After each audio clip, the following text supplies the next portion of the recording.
ocupó varios minutos de su programa semanal para hablar de las elecciones en Chile. No solo apuntó al presidente Gabriel Boric como responsable del resultado, con un tono amenazante. El líder del régimen venezolano, Nicolas Maduro, le habló al mandatario electo Jose Antonio Kast.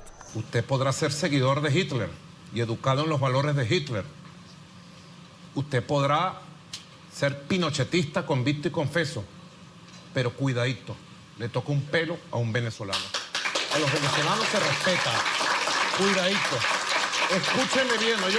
El que se mete con Venezuela se seca y usted se puede secar aceleradamente, señor Kast.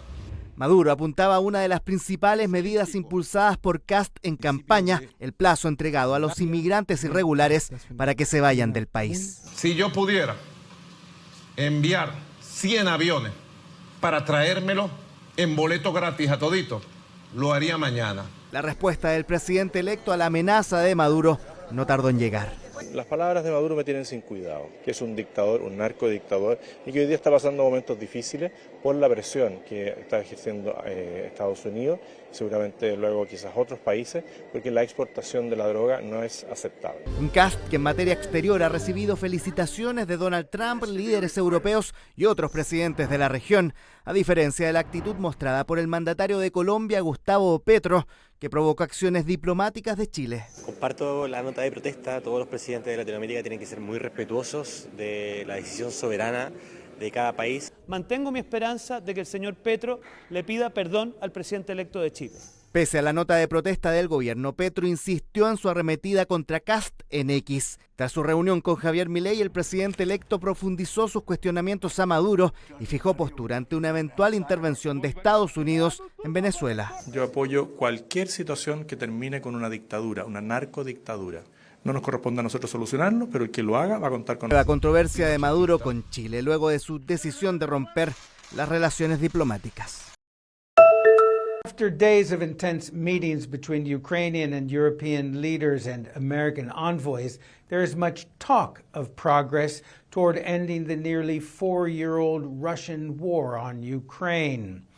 One of the main sticking points remains security guarantees. Ukraine is determined not to repeat the bitter experience of the 1994 Budapest Memorandum signed by the U.S., Russia, and Britain, whereby Kyiv gave up its Soviet-era nuclear weapons in exchange for guarantees of its borders and sovereignty. Those security guarantees proved to be worthless. Kyiv is seeking something along the lines of NATO's Article 5, whereby signatories would be obliged to come to Ukraine's defense in the event of an attack. President Volodymyr Zelensky has indicated he is willing to relinquish aspirations for NATO membership, one of Russia's demands, while European leaders say they're ready to lead a multinational peacekeeping force in Ukraine. Russia has already indicated it is refusing any role for NATO troops on Ukrainian soil. For its part, the U.S., with international participation, would oversee a ceasefire monitoring mechanism. Now, Ukraine is also hesitant to surrender parts of the eastern Donbass region it controls to Russia, part of the original American proposal.